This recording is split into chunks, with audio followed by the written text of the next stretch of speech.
Magkwento ulit tayo ng ating pangalawang kwento. May isang korsilista. Alam nyo ba yung Corsilius in Christianity? Ito yung Catholic lay movement na yung nag-focus ka lang dun sa spiritual seminar talaga siya, na yung 3 days ito. Tapos ngayon, ito yung babae.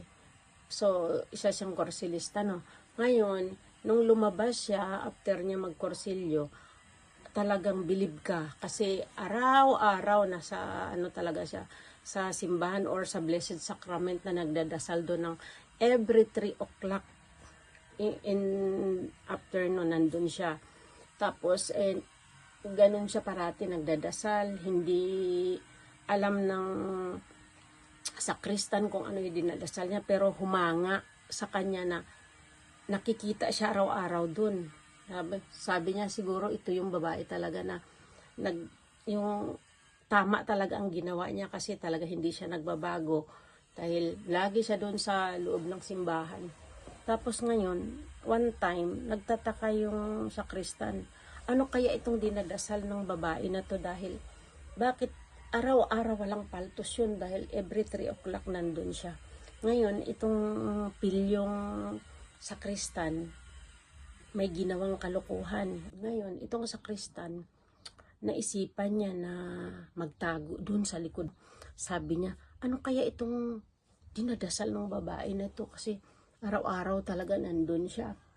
Ngayon, ang sabi niya, tinesting niya ngayon, pag bumalik bukas ng 3 o'clock, magtatago ako dun sa likod, sabi niya.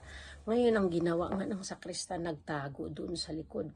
Tapos, nandun, nakita niya, 3 o'clock, inabangan niya yung babae. Nandun yung babae ulit nagdasal, lumuluhod, na ang sabi pala ng babae, Lord, maraming salamat sa araw-araw na binibigay mo sa akin.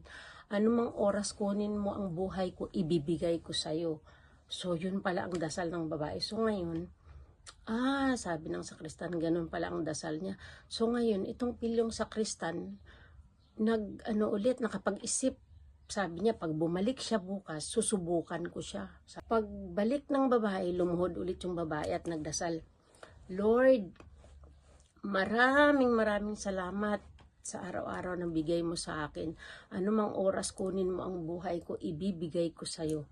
So ngayon, ang ginawa ng sakristan, binago niya yung boses niya. Sinabi niya na, O sige anak, mamayang 6 o'clock, mag-ready ka na at kunin ko ang buhay mo. Biglang napaganon yung babae. Si Lord naman,